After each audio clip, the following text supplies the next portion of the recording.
Harmoniagro Clube de Benefícios, a primeira associação de proteção veicular do Brasil a proteger máquinas e implementos agrícolas.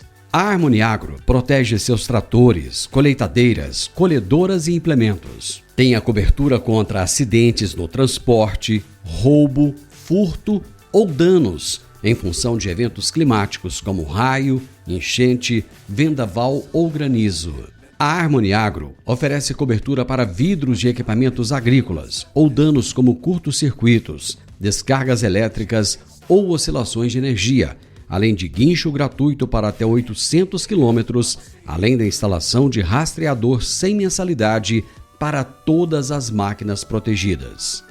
Entre em contato pelo telefone 62 99905 1058 e saiba mais sobre as coberturas que a Harmoniagro pode te oferecer.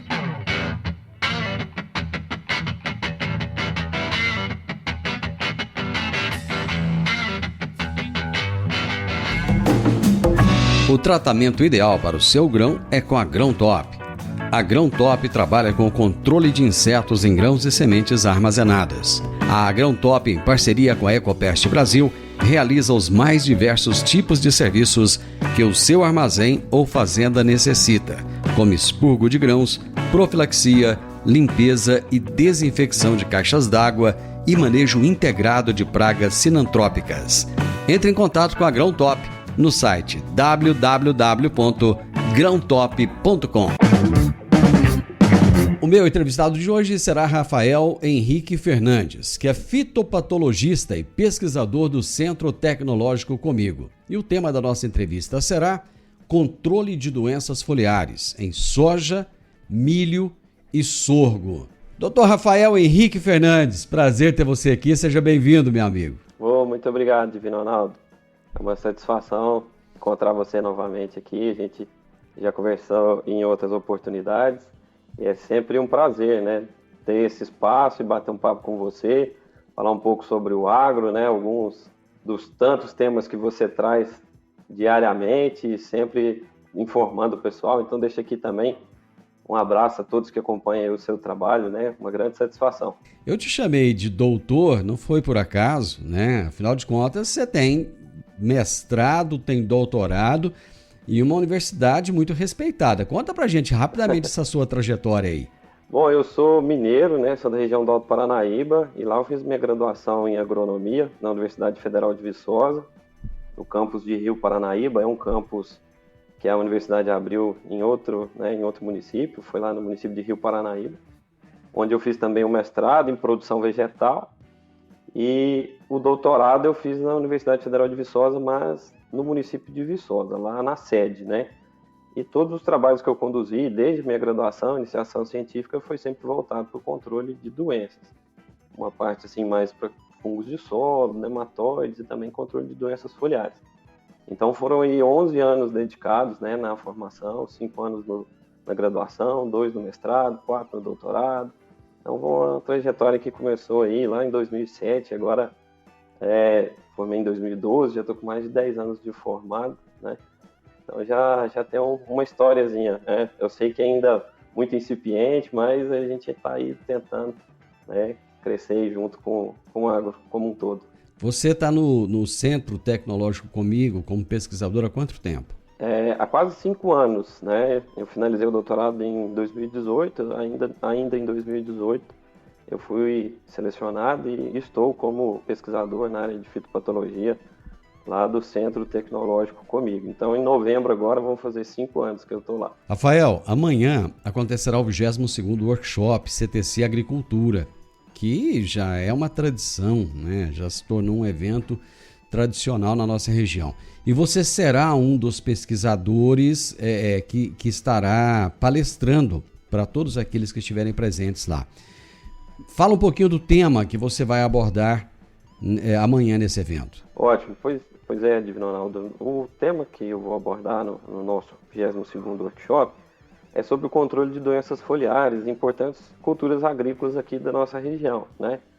Leia-se soja, milho e sorgo. É um tema bastante diverso, mas por toda essa amplitude causa bastante dúvidas, né? Nós temos muitas estratégias de controle, muitas opções, né, em termos de controle químico. Lá no CTC a gente desenvolve muitos trabalhos, né, desde 2018, quando eu cheguei, a gente já tem essa linha de pesquisa tentando melhorar os níveis de controle com as ferramentas que a gente tem disponível, né? Então, assim, vamos trazer não só a questão do controle químico, no caso, mas o manejo como um todo, né? Falar um pouco sobre a ocorrência das principais doenças foliares que acometem essas culturas, falar um pouquinho sobre diagnose, apresentar quais são essas doenças para a gente entender, né? Quais são os nossos alvos biológicos e como que a gente pode agir de alguma forma para tentar reduzir, minimizar os seus impactos, que quando não tomadas as atitudes, né, da forma correta, pode ter um impacto aí bastante negativo na produtividade. Rafael, vamos começar falando da soja. Então, quais são as principais doenças que acometem a cultura da soja e quais são os prejuízos causados por essas doenças? Certo, Divino Ronaldo, falando no caso do tema da palestra sobre as doenças foliares, né, a gente tem algumas que se destacam aqui na nossa região. É lógico que tem também as doenças de solo, os nematóides podem causar problema, mas falando de manchas foliares, a gente não pode esquecer jamais da ferrugem asiática, né, que é a principal doença da cultura pelo seu potencial de dano, que pode chegar a 90% da produtividade. Mas tem algumas estratégias que a gente consegue ainda tentar escapar um pouco de toda essa exposição à ferrugem, né? E para o nosso cenário aqui do sudoeste goiano, a ferrugem é de fato muito importante, mas nós não podemos jamais descuidar de outras doenças necrotróficas, né, que são doenças como a mancha-alvo, a antracnose, o crestamento foliar de cercóspora, a septoriose, a mancha parda. Todas essas doenças têm aparecido constantemente, recorrentemente nas nossas áreas, e como elas são fungos que a gente chama de necrotróficos, né, que conseguem sobreviver na palhada, na entre-safra, então se você já tem esse histórico de aparecimento na sua área, a chance, né, de que ela apareça novamente na verdade, praticamente certo. Por isso a gente tem que tentar se blindar dessas doenças. E cada uma delas tem as suas particularidades em termos de infecção, condições climáticas mais favoráveis e também do ponto de vista de controle, né? Algumas estratégias, como se diz, vão atingir todas com um impacto muito semelhante, mas quando a gente começa a tentar encontrar, por exemplo, uma molécula que vai ter uma ação fungicida mais específica, começa a aparecer aí as diferenças para cada uma dessas doenças. Quanto tempo essas doenças conseguem sobreviver na palhada, Rafael? Isso é um tanto quanto variável, Divino Ronaldo, porque se a gente pega, por exemplo, a mancha-alvo, Corynespora cassicula, ela, além de sobreviver em restos culturais, ela tem diversos hospedeiros alternativos, e algumas que, inclusive, às vezes podem ser espécies cultivadas, como o algodão, por exemplo. A Corynespora causa problema no algodão. A crotalária, que é uma cultura de cobertura que muitas vezes é utilizada para controle dos nematóides, com ferramenta na adubação verde, também multiplica a Corynespora, mancha-alvo. Já para outras espécies, a gama de hospedeiros talvez seja um pouco mais restrita, mas ela tem uma habilidade saprofítica, né, de sobreviver em restos em decomposição até maior. Então pode variar. Eu só te diria assim que o prazo de uma safra, de uma entre-safra, não é o suficiente para você reduzir esse inóculo em quantidade que ele não venha te causar problema no próximo ano. De maneira muito semelhante como alguns fungos de solo e também de nematóides, o controle dessas doenças ele vamos dizer assim, constante, né? Depois que você tem esse histórico, você tem que estar sempre de olho e manejando.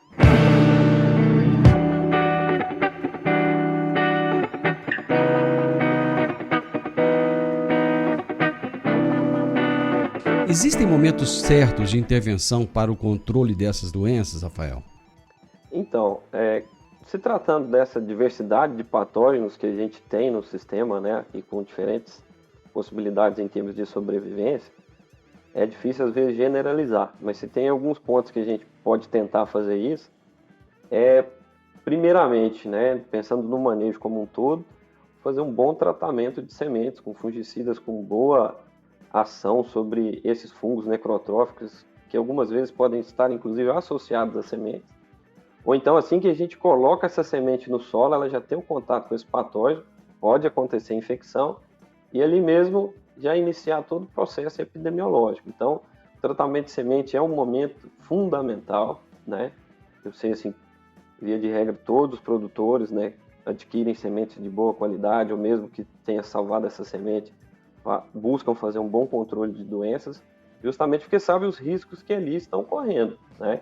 Quando a gente não tem um bom stand de plantas, a produtividade pode estar comprometida logo ali nos primeiros dias, né, do cultivo da soja.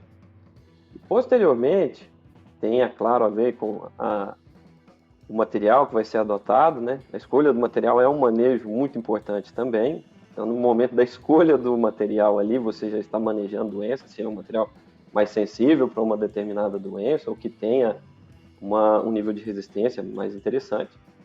E depois, com a utilização de alguns fungicidas, nós também temos momentos muito decisivos. Um deles é aquela aplicação que a gente chama de aplicação do florescimento, aplicação do R1, onde a gente consegue fazer uma boa aplicação, depositar os ingredientes ativos, né, nos textos da planta com mais quantidade, onde ele vai ser efetivamente absorvido e exercer o seu papel de proteção sobre a planta.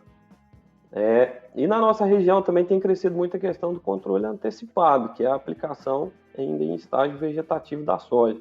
Muitas vezes acontece junto com a aplicação de pós-emergência e também tem se tornado uma aplicação fundamental, Divino Ronaldo, pelo fato que a gente cada vez mais está buscando maiores produtividades, né?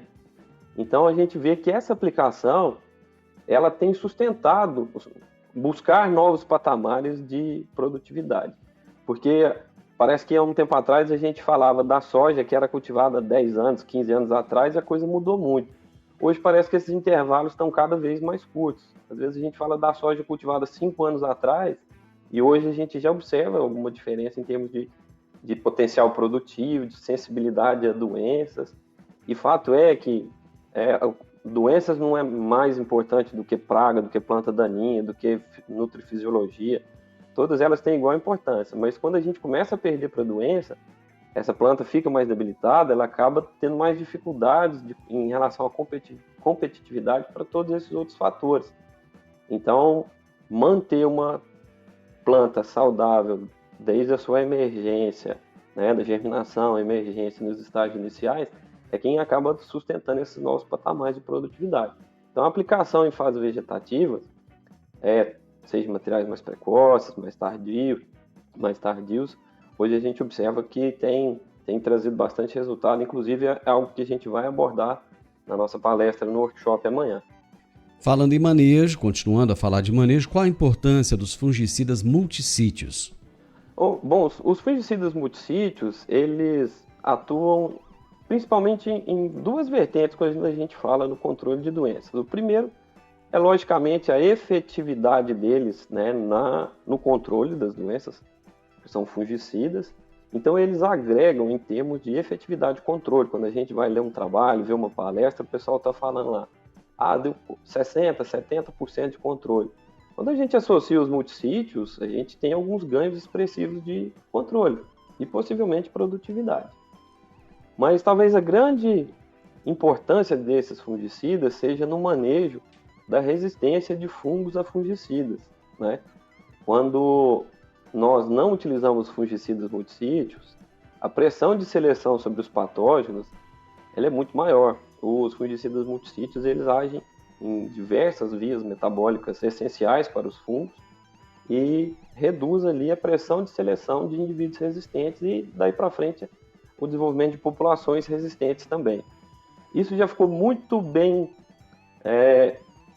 claro para o fungo Phacopsora pachyriasis, o causador da ferrugem asiática, por ser uma doença policíclica que tem vários ciclos do patógeno dentro de um ciclo do hospedeiro, ou seja, se multiplica muito rápido, ali a pressão de seleção, sempre que fazia uma aplicação de sítio específico, era muito grande. Então, rapidamente, já apareceram populações resistentes a carboxamidas, triazóis, né? Só porque não só para... Hoje a gente sabe que não é só para ferrugem, para esses outros patógenos que a gente destacou aqui, a Colinespora cassícula, da mancha-alvo, já tem resistência descrita também, né? Para o crescimento foliar de Cercospora, a mesma coisa.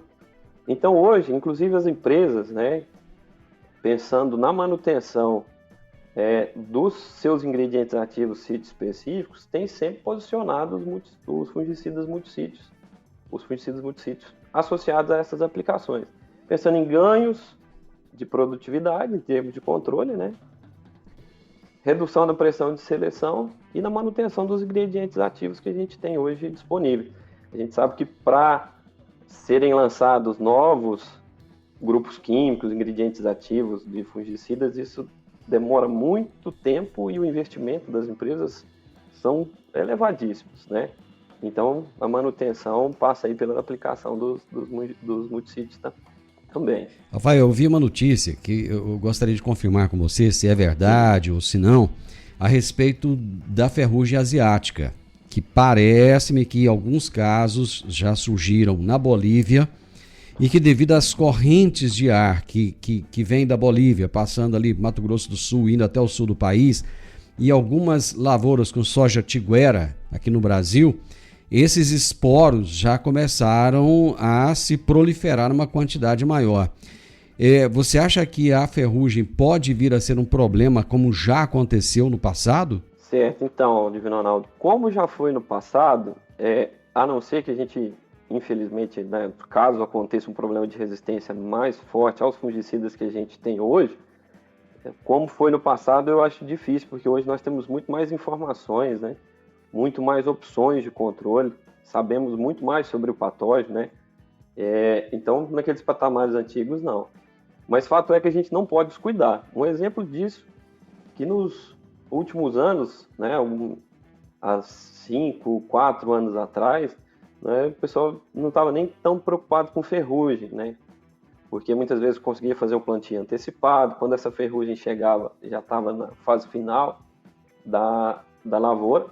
Mas nas duas últimas safras, 21, 22, 22, 23, aqui no sudoeste goiano, nós já presenciamos algumas lavouras, na verdade diversas lavouras, que tiveram um impacto muito severo da ferrugem asiática, né? Relembrando uns tempos em que perdíamos produtividade, mas só porque hoje a gente consegue monitorar melhor o ambiente. Eu acho que mais é isso, Divino, porque antigamente, com as aplicações iniciando no início dos sintomas, era muito complicado, porque a efetividade do controle cai muito. Já quando é realizado de forma preventiva, aí sim a gente consegue ter um bom controle. Então, como você citou essa questão da Bolívia, né? Bolívia, Paraguai, normalmente é dali que vem os primeiros esporos da ferrugem. O que não poderia era esses fungos chegarem aqui no Brasil e encontrarem plantas de soja tiguera, né? Porque é uma normativa, estamos dentro do vazio sanitário. Então, uma das principais formas de a gente se prevenir desse problema seria a manutenção do vazio sanitário, né? Que os produtores enxerguem essa necessidade de realizar o controle dessa soja tiguera, porque senão o que vai acontecer? Agora vai abrir setembro, vai abrir outubro, terminando o vazio sanitário em alguns dos estados do sul, centro-oeste.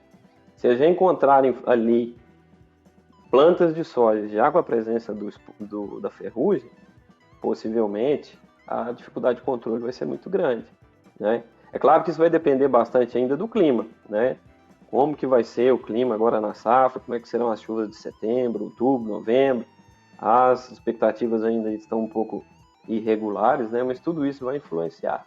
Bom, e já começaram a fazer antecipação do final do vazio sanitário aí, né? Que inclusive tá causando polêmica. Não é o caso de Goiás ainda.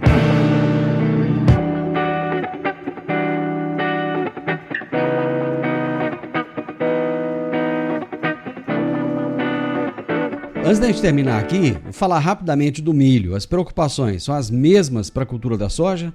Então, em termos de doença do milho, né, muda um pouco o cenário. Quando cultiva no verão, quando cultiva na segunda safra, o grupo de doenças às vezes pode mudar um pouco. E também varia muito em relação à altitude, né? O milho plantado em menores altitudes normalmente sofre mais com ferrugem, sofre mais com eumintosporiose, né? E em áreas mais altas, às vezes, na mancha branca pode causar mais problema, é uma outra doença muito agressiva, a cercóspora.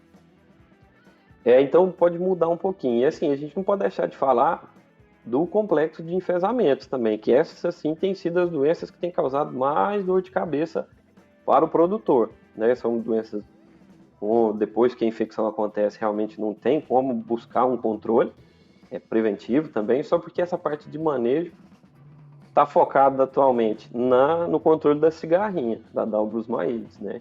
É o controle do vetor. Então, inclusive, deixa aqui que o pesquisador Diego Tolentino vai abordar essa temática do controle de sugadores, né? Mas muda um pouco, Divino Ronaldo, essa questão do milho, primeira, segunda safra, mas considerando que aqui mais de 90%, 95% do milho é cultivado em segunda safra, nós temos alguns desafios também. Principalmente mancha branca, eumintosporiose, a cercospora, que foi uma doença identificada a primeira vez no Brasil aqui, na região do sudoeste goiano, né, no início dos anos 2000, e hoje já está amplamente disseminada. Então, lá na palestra também nós vamos abordar um pouquinho sobre as doenças do milho, caracterização e também algumas ferramentas de controle. Vai falar do sorgo também, né? Sim, o sorgo, Divino Ronaldo, é uma cultura pela qual nós temos buscado muitas informações, acreditando muito no potencial dela, né?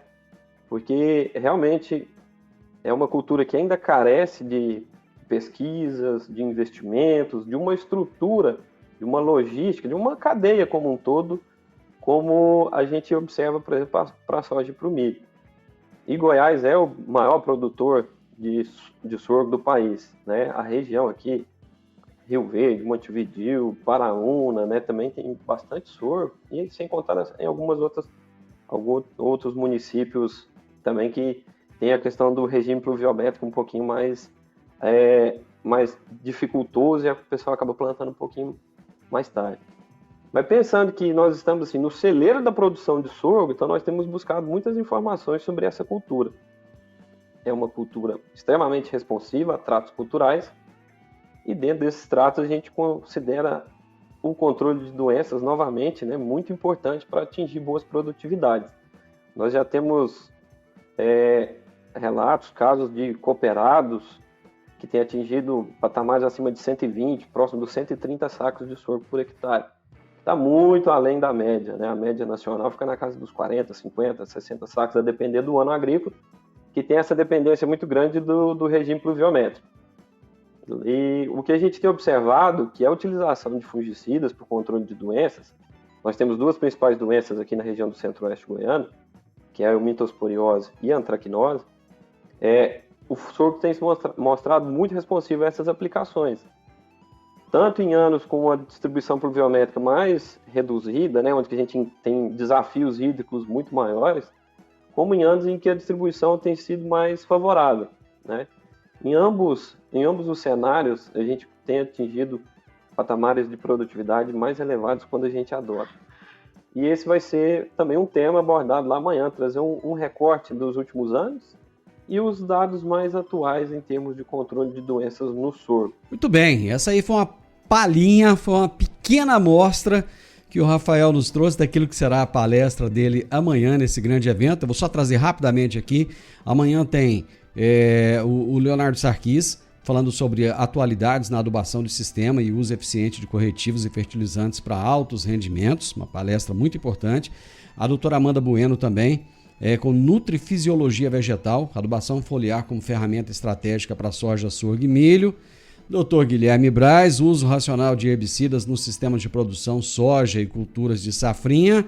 Depois do almoço já vem o Rafael Fernandes acordando todo mundo, deixando todo mundo para cima, falando sobre controle de doenças foliares em importantes culturas agrícolas do sudoeste goiano.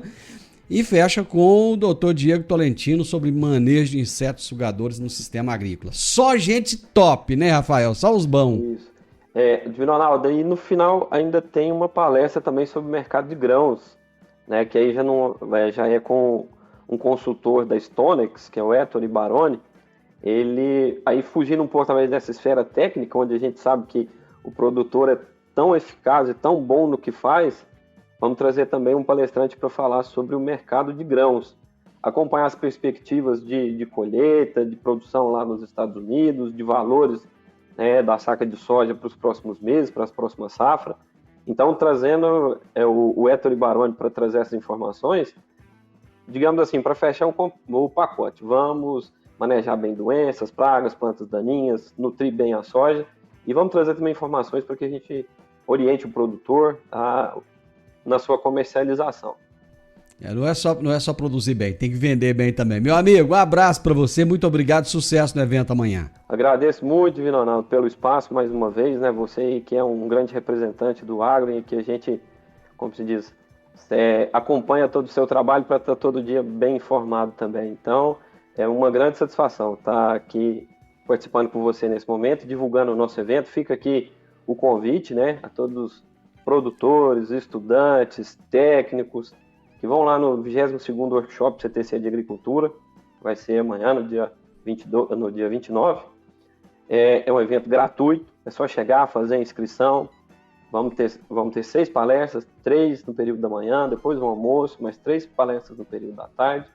Então estão todos convidados, vai ser uma grande satisfação receber vocês em nome da cooperativa. Muito obrigado, grande abraço, Rafael. Um abraço, Divino Ronaldo, até mais. Um abraço a todos. Eu tive hoje o privilégio de conversar com o Rafael Henrique Fernandes, que é fitopatologista, pesquisador do Centro Tecnológico Comigo. E amanhã vai palestrar também no workshop que acontece lá na Associação Atlética Comigo. E ele falou a respeito de controle de doenças foliares em soja, milho e sorgo. O podcast Agro e Prosa tem o objetivo de falar do agronegócio de forma fácil, simples e descomplicada. Diariamente conversamos com os maiores atores do agro e abordamos os mais diversos assuntos de interesse de produtores rurais, técnicos, pesquisadores, profissionais da área e simpatizantes do agronegócio. Se você gosta do nosso podcast, então você pode nos ajudar. É muito simples. Basta seguir-nos nas principais plataformas de streaming e também no YouTube. Se você deixar um gostei, compartilhar os episódios e deixar um comentário, já vai nos ajudar muito a dar relevância tanto ao podcast quanto ao canal. E o mais importante de tudo, nos siga para receber notificações de novos vídeos e episódios. Um grande abraço para você e até a nossa próxima prosa.